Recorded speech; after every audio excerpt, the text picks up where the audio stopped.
The last 48 hours for Raptors fans has been a roller coaster ride, absolutely stomach churning.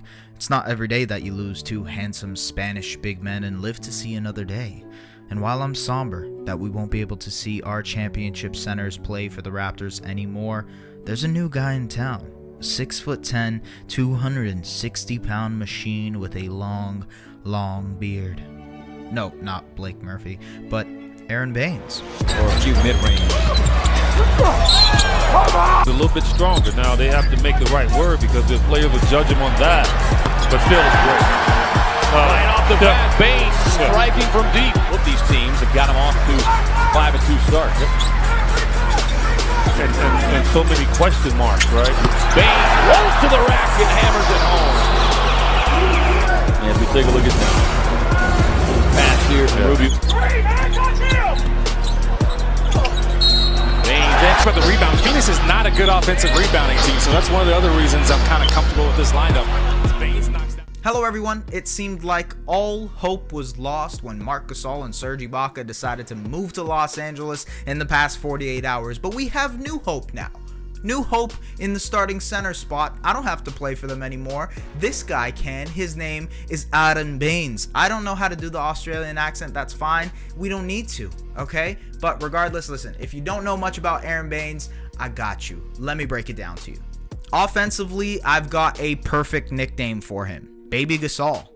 Now, before you start going crazy, let me just explain. Despite having a wonky form and release, he can space the floor and shoot from behind the arc at an efficient clip. He's coming off a career year shooting. He attempted 4 threes a game and made about 1.5. Like Gasol, he provides a perfect pick and pop option for Lowry and VanVleet and the other offensive initiators. Also, like Gasol, he's not going to be a rim rocking, dunk on your head top G type of guy, and that forces him to play in the short role more often than not, setting up for short floaters and passing it out of the post. But his playmaking, like Gasol, is what makes him elite at doing so. He's really developed into an efficient passer out of the post, especially when transitioning from Boston to Phoenix. He's also a great sealer, so good at sealing you think this guy would be at the bottom of the Pacific Ocean. Yeah, I'm so sorry for that joke. I just couldn't resist. And he creates a lot of space through picks, through sealing, and through screens. Just a versatile big man offensively, and the ceiling, once again, which helps create space for guys like Lowry, VanVleet, and the newly acquired rookie Malachi Flynn to operate. He's not flashy, he's not going to surprise you with athleticism, but he's highly intelligent, and he makes the right decisions more often than not on offense. He's the type of guy that is going to make the extra pass, find the open man, and help you spread the floor with his developing three-point shot. Hence, Baby Gasol. Defensively is where things get even weirder with the Gasol comparison. Baynes is big. He's a big dude, but he's still not as tall as Gasol is. He's not going to be a rim protector in any way. He's not going to be the most agile defender. Doesn't have the most lateral quickness, which is similar to Gasol, but he is highly intelligent on that end of the floor. He just reads offenses well and knows where to pick his spots to try to go for steals. He uses angles to contest shots and forces offensive players into bad shots, and he's pretty good at that. The way he uses angles is crucial, especially to guard the pick and roll. He understands that he's slower, so he'll work perfectly in Nick Nurse's drop coverage. He just doesn't have the lateral quickness and agility that you'd want out of a defender, but neither did Gasol, and I think both of those guys kind of bring the traits of just being smart defenders, knowing where to pick their spots, and realistically, that's what makes them the good defenders that they are. Gasol is the better defender, but Baynes is a serviceable guy on that end as well.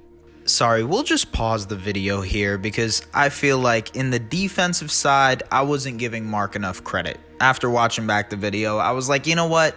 I'm comparing Aron Baynes to Marc Gasol. What am I doing here? It's 3 in the morning. What's wrong with me? So, I'll say this right now. Marc Gasol is a way better defender than Aron Baynes, okay? He's a former Defensive Player of the Year. But what Baynes does is similar to what Gasol does. He's like a poor man's Gasol. That's all I was really trying to say here on the defensive side of things.